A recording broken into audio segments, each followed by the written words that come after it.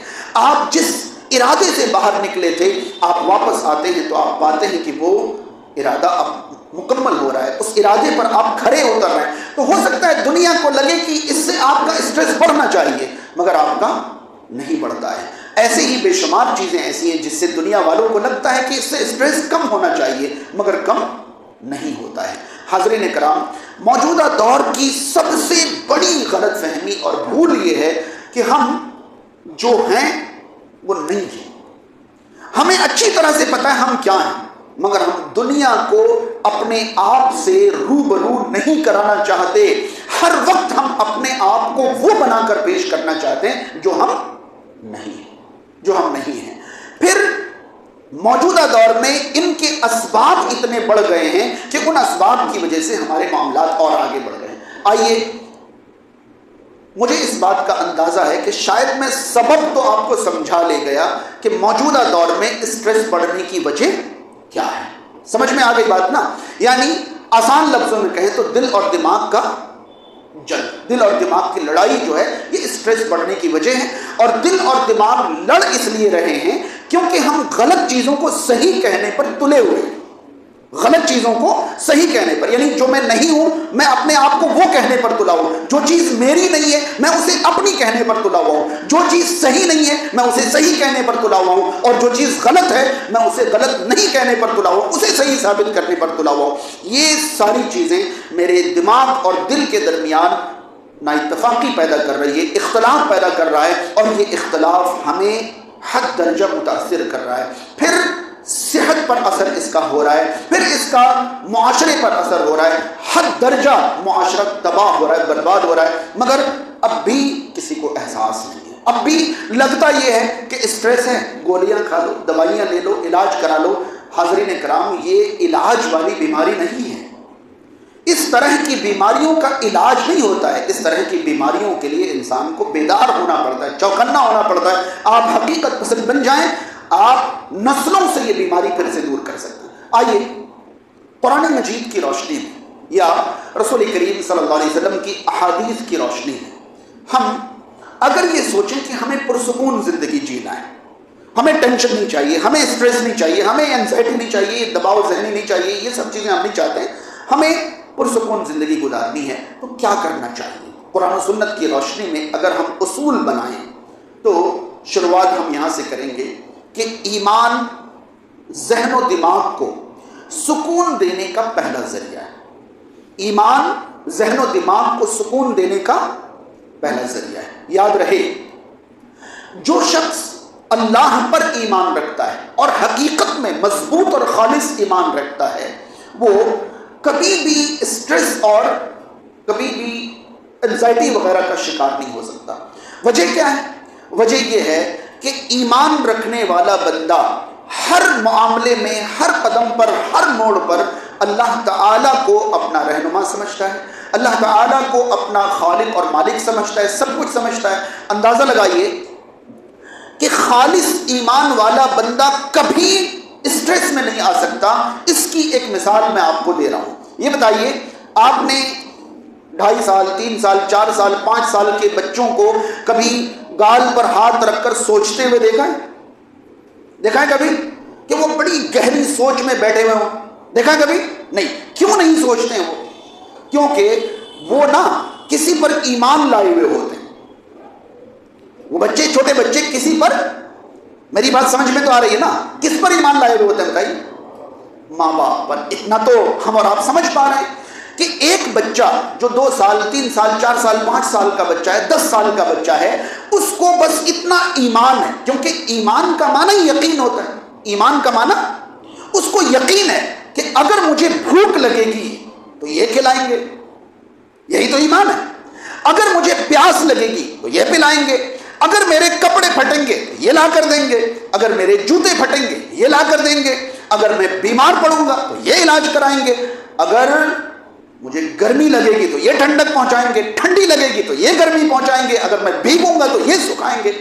کیا کہتے ہیں اس کو؟ کیا کہتے ہیں اس کو؟ ایمان. یہ چھوٹے چھوٹے بچے جو ہیں نا، یہ اپنے سرپرست اور گارجن پر ایمان لائے ہوئے ہوتے ہیں، اس لیے انہیں کبھی آپ نے اسٹریس میں نہیں دیکھا ہوتے ہیں. کبھی اسٹریس میں کبھی نہیں. ایمان انہیں اسٹریس سے بچا رہا ہے. انہیں اس بات کا یقین ہے کہ یہ کھائیں یا نہیں کھائیں ہمیں کھلائیں گے. اگر یہی یقین، یہی ایمان ہمارا کس پر ہو جائے؟ اب بھائی ہم نے کھانے کی ذمہ داری اپنے اوپر لے رکھی ہے، پینے کی اپنے اوپر، پہننے کی اپنے اوپر، جوتے چپل کی اپنے اوپر، ہر چیز کی. ظاہر سی بات ہے اسٹریس میں تو رہیں گے ہی نا. ہاں، جامع ترمذی کی وہ حدیث یاد آتی ہے آپ کو؟ لو انکم تتوکلون علی اللہ حق توکلی لترزقون کما یرزق الطیور تغدو خماسا وتروح بطانا. اللہ پر تمہارا بھروسہ اگر ایسا ہو جائے جیسا پرندوں کا ہوتا ہے تو تمہیں بھی پرندوں کی طرح رزق ملے کہ وہ صبح تو خالی پیٹ نکلتے ہیں مگر شام کو خالی پیٹ واپس نہیں آتے. تغدو خماسا وتروح بطانا، خالی پیٹ نکلتے تو ہیں مگر خالی پیٹ واپس نہیں آتے، پیٹ بھر کر واپس. مگر کبھی انہوں نے شو روم کھولا، ہاں کوئی دکان کھولی، کبھی کسی اور کا حق مارا، کچھ کیا نہیں، وہ نکلتے ہیں تلاش میں. اللہ تعالیٰ نے کہیں نہ کہیں ان کا انتظام رکھا ہے، وہ پیٹ بھر کے واپس آ جاتے ہیں. تو آپ محسوس کریں کہ خوشگوار زندگی کا پہلا قانون یہ ہے کہ آپ کا اللہ پر ایمان ہونا چاہیے، اس درجے کا ایمان جس درجے کا ایمان ضروری ہے. اگر یہ ایمان نہیں ہو تو پھر بچے کی مثال دوں گا. میں نے ایک عمر کے بچے کی مثال دی کہ بھائی 2 4 5 سال 10 سال کے بچے اسٹریس فری ہوتے ہیں کیونکہ وہ ماں باپ پر ایمان لائے ہوتے ہیں. پتہ ہے آپ کو، جیسے ہی بچوں کی یہ عمر کراس ہوتی ہے، یہ 10 سال والی عمر کراس ہوتی ہے، پھر ان کو یہ لگنے لگتا ہے کہ ہماری ضرورتیں بڑھ رہی ہیں اور ہمارے ابا کی آمدنی ہماری ضرورتوں سے کم ہے. اب میری یہ والی ضرورت میرے باپ پوری نہیں کر پائیں گے، میری یہ والی ضرورت میرے گھر سے پوری نہیں ہو پائے گی، مجھے کچھ نہ کچھ کرنا پڑے گا. اب ان کا کیا بڑھتا ہے؟ بس ایمان ختم، اسٹریس شروع. آ رہی بات سمجھ میں یا نہیں؟ جیسی ایمان ختم ویسی اسٹریس شروع. اب یہی بچے آپ ہی کے بچے، مگر آپ کو لگتا ہے کہ کل تک تو یہ بڑے شانت تھے، اب اچانک سے ان میں یہ تبدیلی آنے لگی، ایسا ہونے لگا.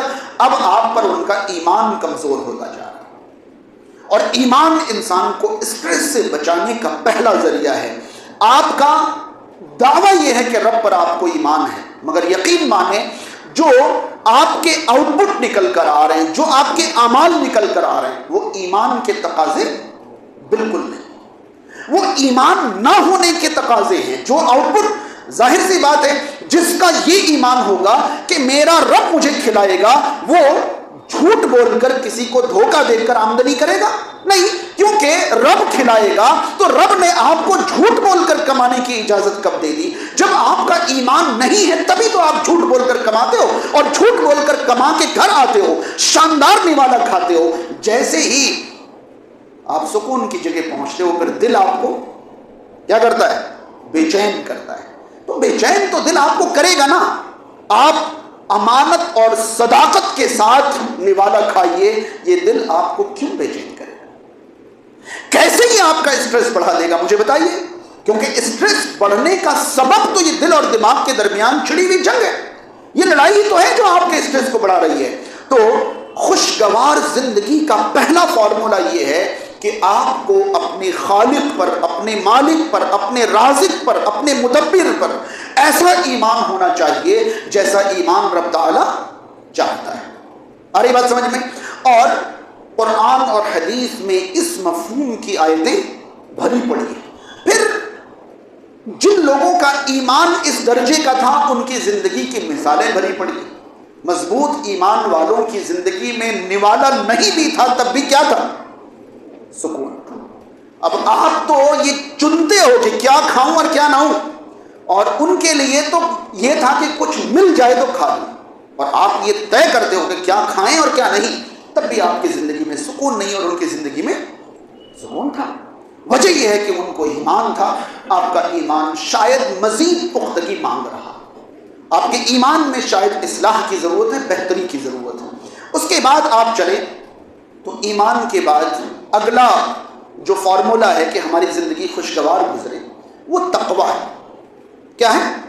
تقویٰ. ظاہر سی بات ہے ایمان آپ کو دل سے مضبوط کرے گا، مگر تقویٰ آپ کو سماج میں مضبوط کرے گا. سماج میں مضبوطی کے لیے آپ کے اندر تقویٰ ہونا چاہیے.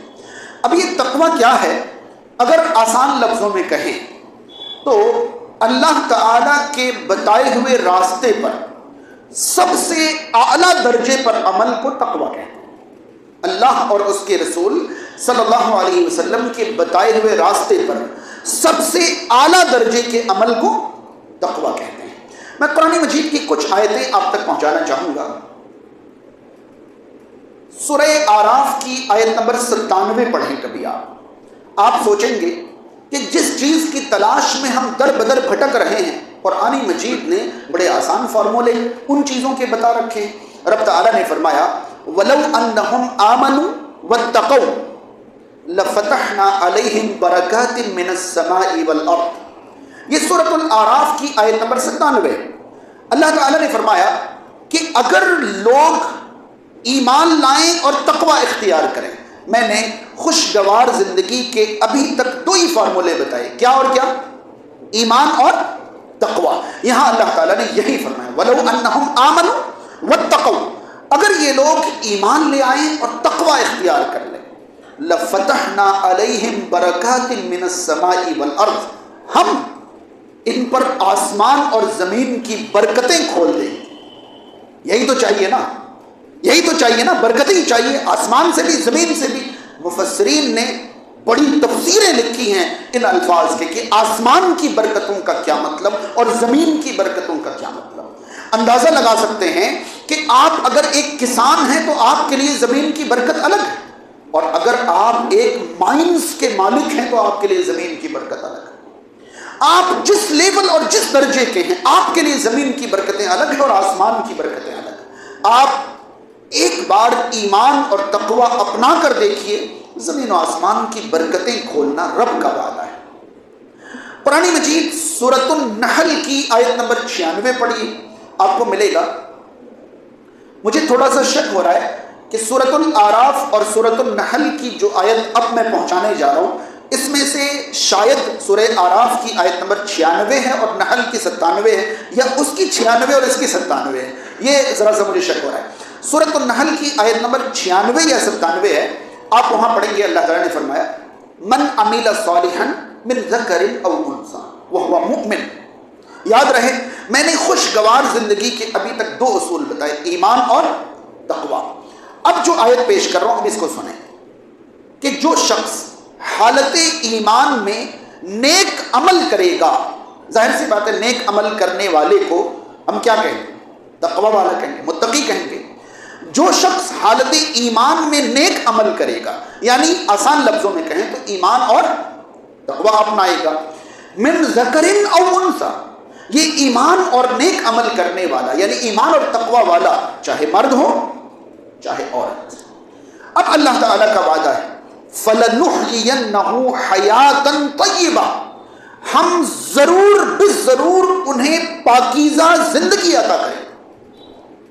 اور مفسرین نے یہاں لمبی تفسیریں لکھی ہیں کہ پاکیزہ زندگی کا مطلب کیا ہوتا ہے. ہو سکتا ہے کہ ہمارے لیے پاکیزہ زندگی کا مطلب گڈیوں سے بھری ہوئی الماری ہو، مگر اللہ تعالیٰ کے یہاں پاکیزہ زندگی کا مطلب گڈیوں سے بھری ہوئی الماری نہیں ہے. کیونکہ ظاہر سی بات ہے ایمان اور تقویٰ کا اونچا معیار صحابہ کے اندر تھا. صحابہ کی زندگی پاکیزہ تھی مگر گڈیوں سے بھری ہوئی تو نہیں تھی.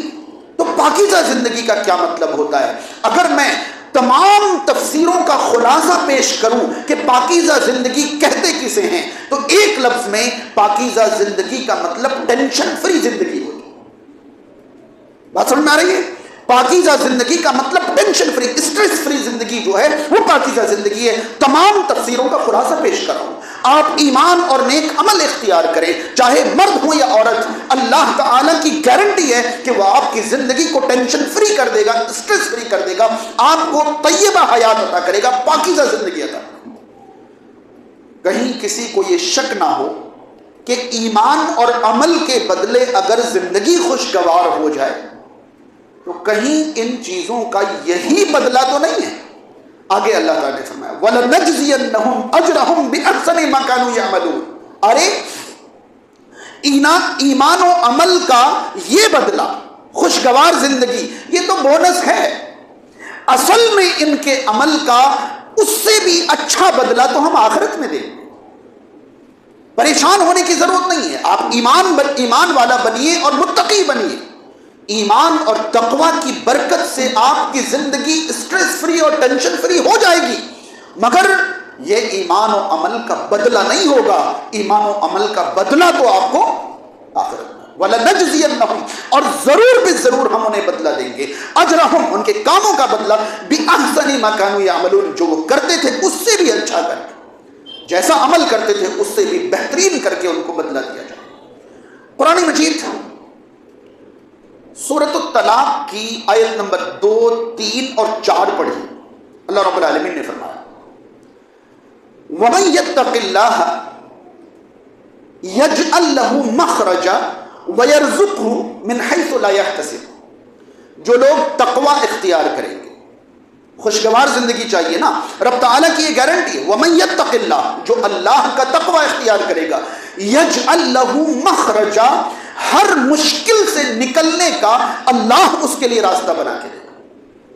یہ قرآن کی آیتیں پیش کر رہا ہوں میں، وَمَن يَتَّقِ اللَّهَ يَجْعَل لَّهُ مَخْرَجًا، چاہتے ہیں نا کہ ٹینشن سے نکلنے کے راستے ملے، جب بھی آپ کے اوپر کوئی ٹینشن آئے تو آپ کو مخرج مل جائے، نکلنے کا راستہ مل جائے، تو سنیے نا وَمَن يَتَّقِ اللَّهَ يَجْعَل لَّهُ مَخْرَجًا، اور مخرجہ کے ساتھ ساتھ وَيَرْزُقْهُ مِنْ حَيْثُ لَا يَحْتَسِبُ، انہیں اللہ ایسے رزق دے گا جیسے اس نے لا يحتسب، گمان بھی نہیں کیا ہوگا۔ ارے یہ گارنٹیڈ ہے، اللہ تعالیٰ کی طرف سے یہ گارنٹی، یہ ضمانتیں رب تعالیٰ دے، آپ تقوی اختیار کر کے دیکھو، مصیبتوں سے نکلنے کا راستہ تمہیں ہم دیں گے، اور تمہارے گمان سے باہر تمہیں رزق ہم دیں گے۔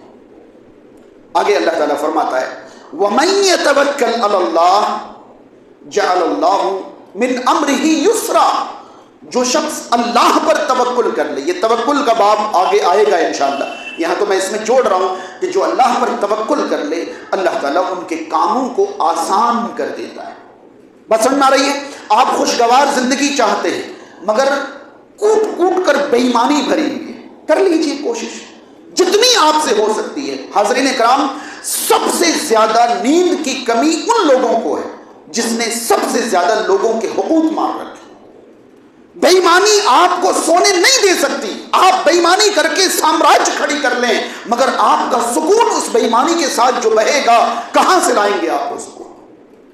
ایمان اور تقوی آپ کو خوشگوار زندگی فراہم کرتی ہے۔ ظاہر سی بات ہے، پہلے دن سے اللہ تعالیٰ نے اپنے بندوں سے یہی مانگا ہے، میرا بن کے رہو گے تو مسکراتے رہو گے، بھٹکے ادھر ادھر شرابوں میں سکون ڈھونڈو گے، ملے گا نہیں، سکون تو نہیں ملے گا، اوپر سے لیور بھی چلا جائے گا۔ ہاں، کبھی میوزکوں میں جا کر سکون تلاش کرو گے، سارا مال بھی لوٹا بیٹھو گے، سکون تو ملے گا نہیں، ساتھ میں تمہاری عزت بھی نیلام ہو جائے گی۔ بھٹکے رہو گے ادھر ادھر، سکون تلاش کرتے رہو گے۔ سکون چاہیے، ایمان اور تقوی اختیار کرو۔ حاضرین، کچھ اور اصول ہیں جو خوشگوار زندگی کے لیے لازم ہیں، انشاءاللہ آئندہ خطبے میں آپ تک پہنچانے کی کوشش رہے گی۔ آج کے خطبے کا خلاصہ یہ ہے کہ آپ آج سے کوشش شروع کر دیں کہ آپ کا دل اور دماغ آپس میں لڑے نہیں، بس اتنی کوشش شروع کر دیں کہ آپ کا دل اور دماغ آپس میں لڑے۔ اگر آپ نے دل اور دماغ کو ایک کر لیا، آپ سے زیادہ پرسکون کوئی نہیں ہے۔ اگر آپ کے دل اور دماغ میں لڑائی شروع ہو گئی پھر آپ سکون حاصل نہیں کر سکتے۔ اور اسباب، پہلا سبب ایمان ہے، خالص ایمان، کامل ایمان، اور دوسرا سبب اسلام کی تعلیمات پر اعلیٰ درجے کا عمل، اسلام کی تعلیم پر اعلیٰ درجے کا عمل تقوی کہلاتا ہے۔ ایمان اور تقوی اختیار کریں، اللہ تعالیٰ کی طرف سے ضمانت اور گارنٹی۔ اللہ تعالیٰ ہم تمام کو کہیں بھی ان باتوں پر عمل کی توفیق عطا فرمائے۔ اقول قولی ھذا استغفر اللہ لی ولکم ولسائر المسلمین۔